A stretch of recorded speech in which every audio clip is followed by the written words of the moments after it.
welcome back to my vlog. Isang makulimlim na tanghali sa inyong lahat mula dito sa Lasak City. At ito na nga mga latest na mga intriga ngayon na pinag-uusapan ng mga active na mga chismosa at mga chismosa sa social media, mga karag-karag sa Miss Eco International 2025 sa laban ng ating pambatong si Alexi Brooks. Kita nyo naman sa ating minupusal fashion distraction look.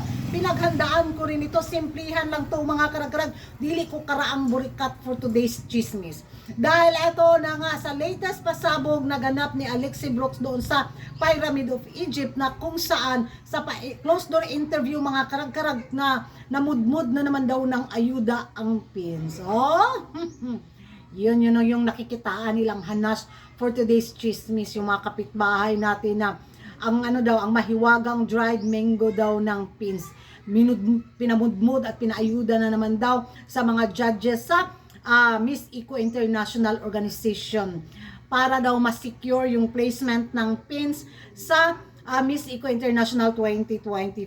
Galawang daw ba? Desperado daw tayo. Kung matandaan daw natin yung mga dating mga beauty queen natin na nagka-placement daw sa mga international pageant.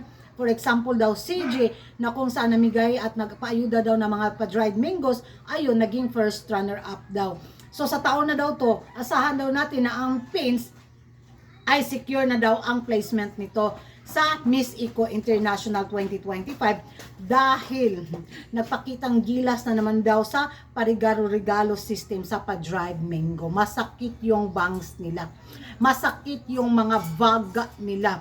Na yung natin, yung pa-dried mango magic ng pins ay epektibo naman talaga. Magdusa sila. Yan yung magiging reaction ko mga karag-karag. Maglaway sila. Kung masakit yung nila, hemoglobin galore nila, ay naku, di bumili din sila ng dried mango at ipadala nila sa kanilang kandidato at ipang-ayuda din sa mga judges. Anyari, ang saya ng banding ng ating mga kapitbahay, bitaw na mga kandidata sa ating pambato ng pins, yung sisterhood nila, enjoy na enjoy kaayo, mga kalug kaayong dagko. Naaliw ako sa kanilang friendship doon mga karag-karag na kung saan. Hi guys, si Miss Indonesia tanaga pang limpyo tanakang salog, laba-laba kita na nga cake. Wow, Indonesia, cantik.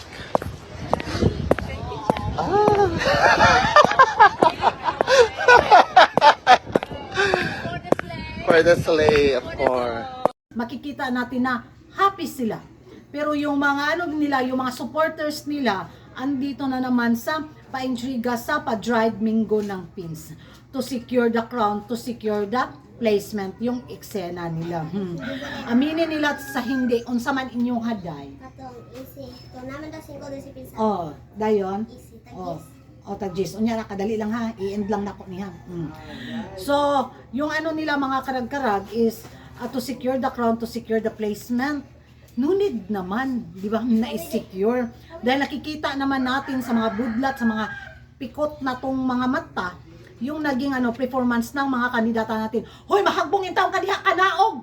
Kisi, kanaog, diha, kanaog, agoy. Matikangkang kadiha sa hagdanan. So, hindi yan sa pa-dried mango na pa-magic ayuda ng pins, kundi sa pinakitang galing ng pambato namin, di ba? Pambato natin pala. So, kung yung performance ng kandidata natin ay talaga namang pumalo, di na lang yun, pakonsuelo na yung pa-dried mango. So, mas stress sila. Yun yung magiging reaction ko mga karag-karag, ang bilbil ni Kuragan, diari sa pikas ta. So, base nga sa mga kaganapan ngayon sa Miss Eco International 2025, ngayong taon na enjoy ko siyang panoorin. Hindi dahil kay Alexi Brooks mga karag-karaga, kundi nakikita ko yung effort ng Miss Eco International Organization na na mag-enjoy yung mga kandidata sa Pyramid of Egypt. Diba? Yung ganap nila doon hindi boring. Ang dami nilang aktibidades na maaliw kang pagmasdan yung mga kandidata. Yung mga nila ganap doon na hindi sila nakulong sa isang hotel lang bitaw, talagang na-explore nila at nakita nila kung anong meron sa Pyramid of Egypt.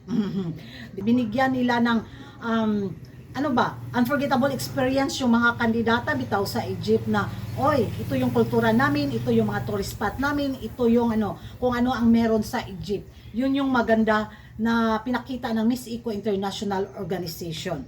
So, base sa mga kandidata bitaw na nakikita ko yung mga post nila sa social media, makikita mo talaga ang saya nila.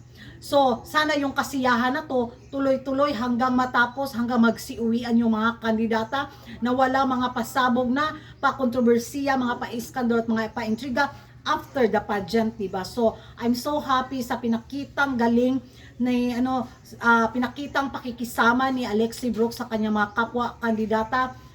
Nako, nakakabilib mga karaggarag. So, yan ang mga karaggarag, ano yung magiging reaksyon ninyo dito nga na inintriga na naman ang paayuda na pa-dried mingo na binigay ni Alexi Brooks sa mga hurado sa Egypt sa Miss Eco International 2025. Sa tingin nyo mga karaggarag, makaka-apekto ba to sa laban ni Alexi Brooks sa Ehipto? Mag-ingay tayo sa comment section at kung hindi ka pa nakapag-subscribe sa YouTube channel ko, don't forget to like and subscribe. Kuragan karang ang babaeng lagi nagkarag-karagan. Hit the notification bell para updated kayo sa mga latest eksena, late na kontrobersiya at pa-iskandalo sa mundo ng beauty pageant. And thank you for watching. Bye-bye. Unsa man!